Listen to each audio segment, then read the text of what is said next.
When I was growing up, there's this comic book that I like to read uh, called Asterix and Obelix. Those are the names of the two characters. Oh, it's usually called Asterix something, Asterix the Gaul, Asterix and the Romans, Asterix in Britain, Asterix and the Golden Sickle, to mention a few.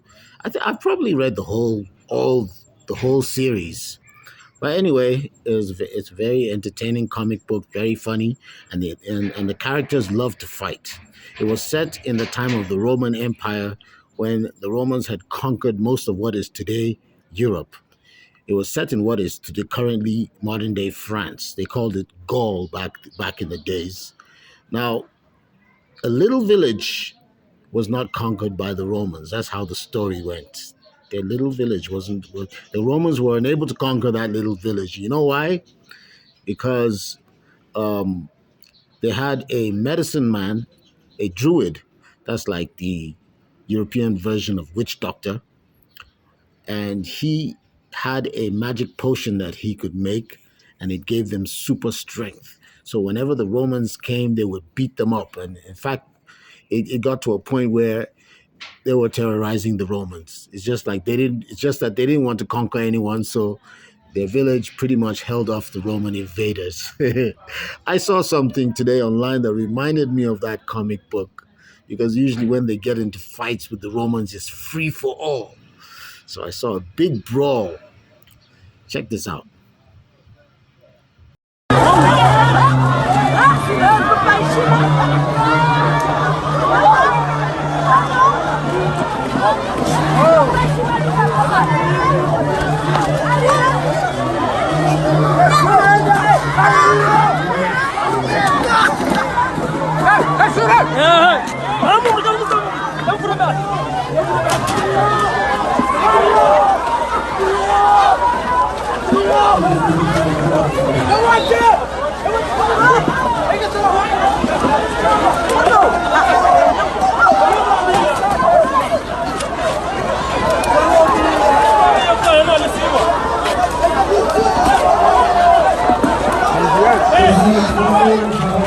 The only difference is that this fight was obviously not in Gaul during the days of the Roman Empire. It was right here in modern day Nigeria in the city of Kano, in a mosque of all places.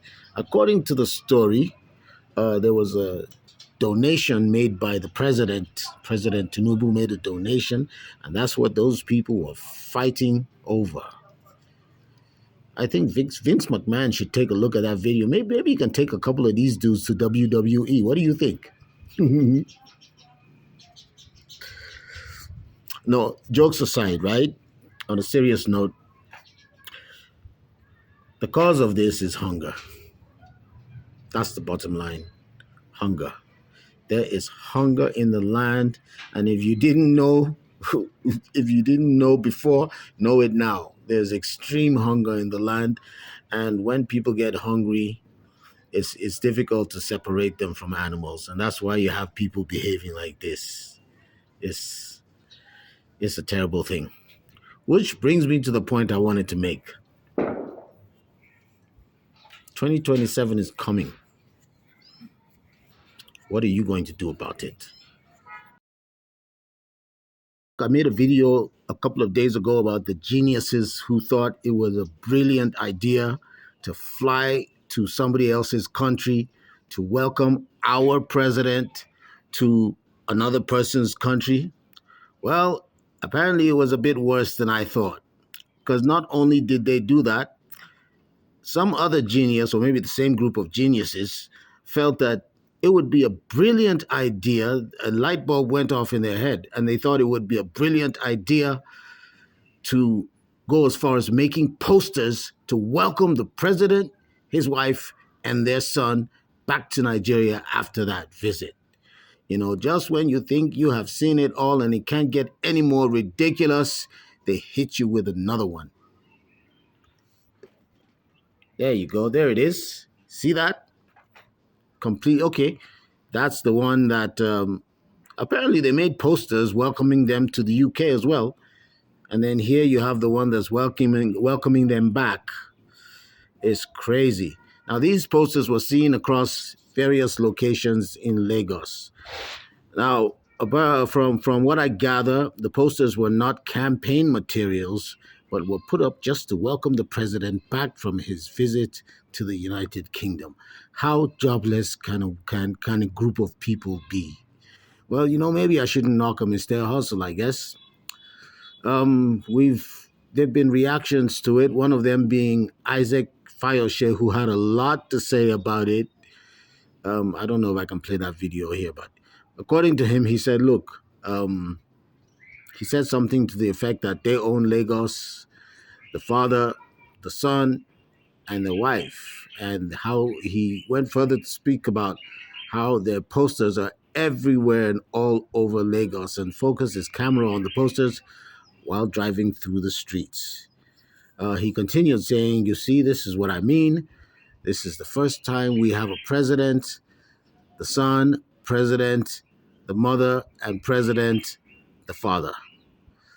And I agree with him when he said it's not normal. This is absolutely not normal. This is crazy. He went on to say, "Don't let them scare you. These people will not come back." I'm not sure about that because I won't lie, I'm not very optimistic that there's going to be an actual election. I think it's going to be a selection. It might not be at 4 a.m. like it was last time, but there's definitely going to be an election with an S in front of the E, which makes it a selection, not an election. So, yeah, that's basically it. I just think, hey, the ridiculousness is, I don't even know what to make for it. I'm speechless, and it's hard to make me that. Kidnapping, insecurity, hunger, transport costs have gone through the roof, and all they're worried about is 2027.